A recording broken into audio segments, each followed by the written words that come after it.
Morning students, welcome back again to the 12th class CS classes. Last class में हमने discuss किया था SQL commands को और उन एसक्यूएल कमांड्स के थ्रू हमने डेटाबेस क्रिएट किया था।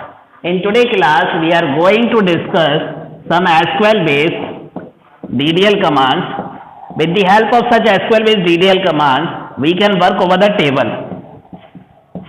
अभी तक हम डेटाबेस के ऊपर वर्क कर रहे थे, डेटाबेस मींस फोल्डर के ऊपर वर्क कर रहे थे, लेकिन अब जो हम कमांड डिस्कस करने वाले हैं इसमें हम उन कमांड से वर्क करने वाले हैं जो टेबल के ऊपर वर्क करते हैं। तो सबसे पहली जो कमांड है that is the create table command. इस कमांड का यूज करके हम क्या करेंगे, टेबल को क्रिएट करेंगे। तो इसके बारे में नोट कर लीजिए। Such command is used Such command is used to create a table with the specified number of columns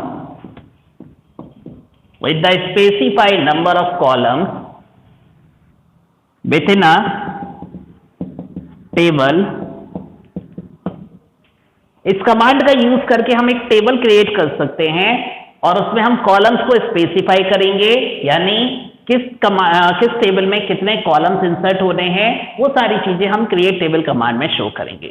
तो इसका जो बेसिक सिंटैक्स होता है, आपको सबसे पहले लिखना है create, that is the keyword, then space table, that is the also a keyword. Create table, ये दोनों कीवर्ड हैं। इसके बाद आपका टेबल का नेम आएगा, किस नाम से आप टेबल बनाना चाहते हैं। टेबल नेम आने के बाद आपको पैरेंथेसिस लगाना है, ओपन फंक्शन ब्रैकेट जो है इसे हम पैरेंथेसिस कहते हैं। यहां पर हम डिफाइन करेंगे कॉलम का नेम, किस नाम से हम कॉलम बना रहे हैं। इसके बाद देन स्पेस, इसका डेटा टाइप, किस टाइप की वैल्यू को ये होल्ड करेगा। देन स्पेस, यहां पर हम कुछ कॉन्स्टेंट्स डिफाइन कर सकते हैं। कॉन्स्टेंट कुछ कंडीशंस होती हैं, वो मैं अभी बताऊंगा आप लोगों को। देन कॉमा, इसी तरह हम सेकंड कॉलम नेम डिफाइन कर सकते हैं, कॉलम नेम 2। देन स्पेस, उसका डेटा टाइप, देन स्पेस, उसके ऊपर कांस्टेंट हम अप्लाई कर सकते हैं, comma and so on. And at last parenthesis को क्लोज करना है एंड अप्लाई द सेमीकोलन। तो ये सबसे बेसिक सिंटैक्स है जिसका यूज करके हम क्रिएट टेबल कमांड एग्जीक्यूट कराएंगे और टेबल को क्रिएट करेंगे। क्रिएट टेबल, टेबल का नेम आएगा। जो भी चीजें मैं इन एंगल ब्रैकेट्स में दे रहा हूं ये सारी चीजें यूजर डिफाइंड हैं। यूजर डिफाइंड का मीन्स है ये वैल्यू चेंज हो जाएगी कमांड टू कमांड, लेकिन जो मैंने कैपिटल वर्ड से लिखा है without any angle bracket, these are the keywords, ये हमेशा सेम रहेंगे हर एक कमांड के लिए। तो ये हमेशा सेम रहेंगे, ये वैल्यू चेंज हो जाएंगी, ये सारी वैल्यूज चेंज हो जाएंगी। तो ये बेसिक सिंटैक्स है आपका क्रिएट टेबल कमांड का। अब एक छोटा सा एग्जाम्पल लेते हैं, उससे समझते हैं क्रिएट टेबल कमांड कैसे वर्क करेगा।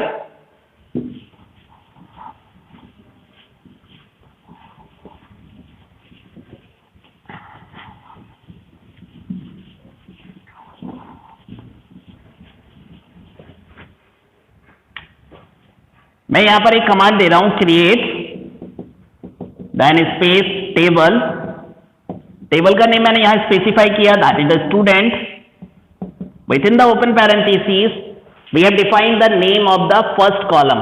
तो सपोज करो मैं एक टेबल बनाना चाहता हूं कुछ इस तरह का, इसमें 3 कॉलम है, इट कंटेन 3 columns.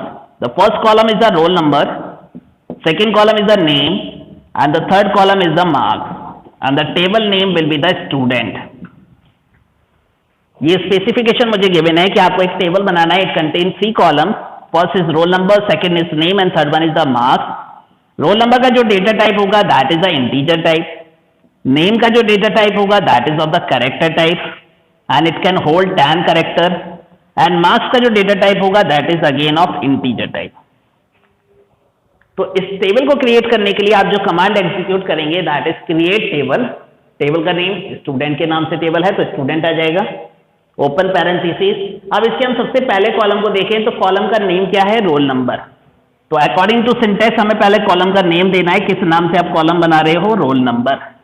अच्छा, कॉलम नेम में भी कुछ बाउंडेशन है, जैसे हम आइडेंटिफायर में रूल्स अप्लाई करते थे कि आइडेंटिफायर में कोई भी स्पेशल सिंबल्स नहीं आएगा, ना कोई स्पेस आएगा सिवाय अंडरस्कोर के। इसी तरह यहाँ पर भी कोई स्पेशल सिंबल नहीं आएगा। अगर आपको सेपरेशन करना है, जैसे मुझे रोल और नंबर के बीच में सेपरेशन करना है, तो you have to use underscore. इसके अलावा कोई और स्पेशल सिंबल आप अप्लाई नहीं कर सकते, इवन स्पेस भी अप्लाई नहीं कर सकते। तो ये आपका कॉलम नेम हो गया। Then space is use for the separating column name and data type. तो कॉलम नेम आपका रोल नंबर हो गया, ये किस टाइप की वैल्यू को होल्ड करे, इंटीजर। तो मैंने यहां पर इसका डेटा टाइप स्पेसिफाई कर दिया इंट। ये मेरा फर्स्ट कॉलम हो गया, कॉमा से सेपरेट कर दीजिए। जैसे एक कॉलम की एंट्री कंप्लीट हो जाती है, separate it by the comma. Second column that is of the name, then space, ये किस टाइप का है, that is of character type. Character में कितने कैरेक्टर ये होल्ड कर सके, 10। तो जो भी इसके कैरेक्टर हैं, जो भी इसका साइज है, आप उसको पैरेंथेसिस में डिफाइन कर दीजिए। Then comma, third column is the marks, then space, it is again of the integer type. सारी एंट्रीज होने के बाद ये वाला जो ओपन पैरेंथेसिस है, इसको मैंने यहां क्लोज कर दिया। At last apply the semicolon and press the enter की। So when you press the enter key, such command will executed and such table will be created. ये टेबल आपका क्रिएट हो जाएगा। अब अगर आपको चेक करना है कि वाकई में ये टेबल बन चुका है या नहीं बना है, तो इसके लिए कमांड होती है, that is the DESC command, describe command. ये तो पहली कमांड हो गई। इसके जस्ट बाद अगर मैं एग्जीक्यूट करा दूं DESC, that is the describe command, then space table का नेम मैंने यहां डिस्क्राइब कर दिया स्टूडेंट को। तो जो भी आपका स्टूडेंट टेबल है, उसके स्ट्रक्चर को ये यहां पर शो करेगा। तो उसका स्ट्रक्चर क्या होगा, एक टैबुलर फॉर्म आपके सामने आएगी। उस टैबुलर फॉर्म में सबसे पहला कॉलम होगा फील्ड, यानी किस किस नाम से आपने कॉलम बनाए हैं। सेकंड होगा डेटा टाइप, वो किस टाइप की वैल्यूज को होल्ड कर रहा है। देन की, कौन सी कीज हो सकती हैं, प्राइमरी की, फॉरेन की, वो सारे कॉन्सेप्ट अभी आगे आएंगे। इसके बाद एक और होता है नल। नल का मीन्स होता है क्या वो एम्प्टी स्टोर कर सकता है या नहीं कर सकता, एंड सो ऑन। तो हम इस टेबल में देखें हमने कितने कॉलम बनाए, 3 कॉलम। तो कॉलम के नेम यहां आएंगे, roll number, name and marks.